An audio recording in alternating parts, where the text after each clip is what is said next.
Hello, I'm Luana Gould. I'm one of the speech language pathologists at Joe Michell. And tonight I am going to read Queen of Hanukkah Dosas. Okay, and it's written by Pamela Ehrenberg. So here we have the Hanukkah and the Dosas.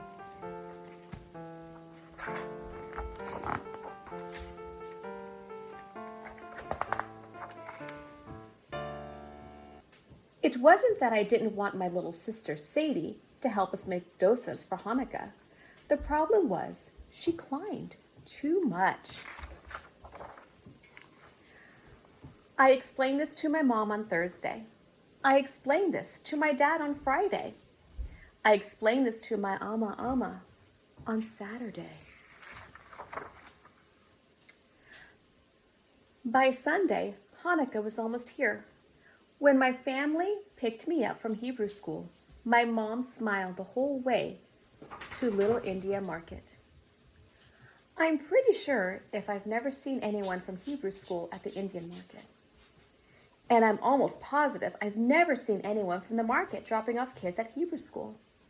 But I'm absolutely 100% confident I've never seen anyone from either place climb as much as Sadie does. Couldn't she have stayed home, I asked, but nobody answered. We scooped up 3 kinds of dal from the bulk food bins. I had just placed a sack of rice in our cart when I heard Sadie yell, "Up, up!" I turned around in time to see her climb up a pyramid of coconut milk. Cans rolled everywhere. "Come down, Sadie," said ama, but Sadie didn't move. The little kids at Hebrew school had been practicing the dreidel song, and I guess the tune was stuck in my head. Without thinking about it, I started to sing very softly.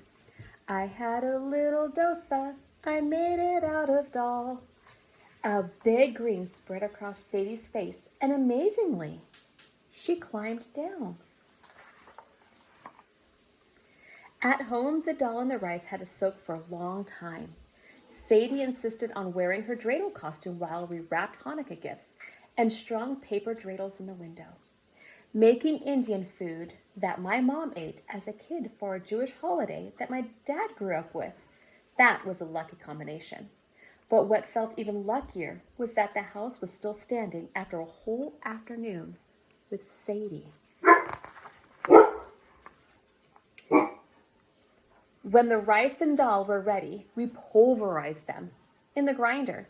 "Up, up," yelled Sadie, climbing onto the counter to push the button.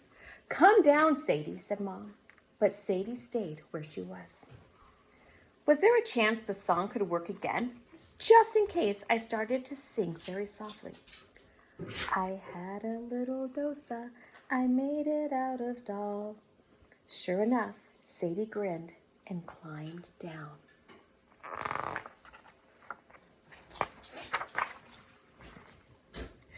Finally, I added just a little salt. "Up, up," yelled Sadie, climbing onto the bench and knocking the salt out of my hands. "Come down, Sadie," said Dad. But the smiling Sadie stayed put. Now I was an expert. I could handle this. One more time, I sang very softly. I had a little dosa, I made it out of dal. This time, Sadie giggled when she climbed down. Monday afternoon, we all rushed home from school and work. It was time to make the dosas. Just like the Maccabees, my mom rubbed oil in a pan called a tawa, where we cook the dosas. When my mom lit the stove, the flame burned as brightly as I imagined the temple light burning all those years ago. The dosas sizzled in the coconut oil, and our whole house smelled like Hanukkah. Ama turned off the stove, put the last batch of dosas in the still warm oven, and went upstairs for a nap. Just then, our cousins arrived to celebrate the first night of Hanukkah with us. Mom and Dad and Sadie ran outside to say hello. I followed them outside and almost didn't notice when the door clicked shut behind me. Uh-oh. Mom jiggled the doorknob. "Who's got the key?" called Dad. I pressed the doorbell over and over, even though we all knew it was broken. My cousins banged on the door, but Amma didn't hear us. Up, up, yelled Sadie. We ignored her and stared at the doorknob. I imagined the bowls of sambar on the dining room table, ready for us to dip our dosas into. I could even smell the dosas through the kitchen window, which Amma had opened to let out the heat. Up, up, Sadie yelled again. This time we looked at her. I was too big to fit through the window, but without her dreidel costume, Sadie had a chance. Quicker than rolling cans of coconut milk, I helped Sadie out of her costume. Speedier than soaring lentils, Dad boosted her up to the window. And faster than flying fenugreek, Sadie climbed inside with Mom holding her legs. She landed on the kitchen table and waved at us. Let us in, Sadie, said my cousins.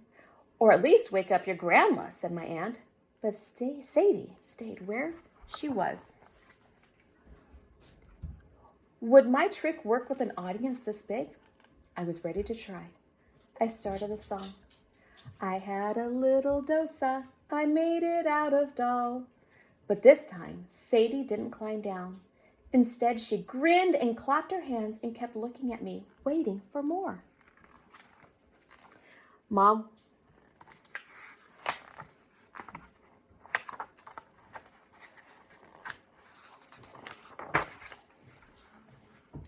if only I'd known what else to sing. But it was hard to think with the smell of dosas making me super hungry. I imagined gobbling up 100 dosas, then filling my plate with more. Suddenly, I knew how to end the song.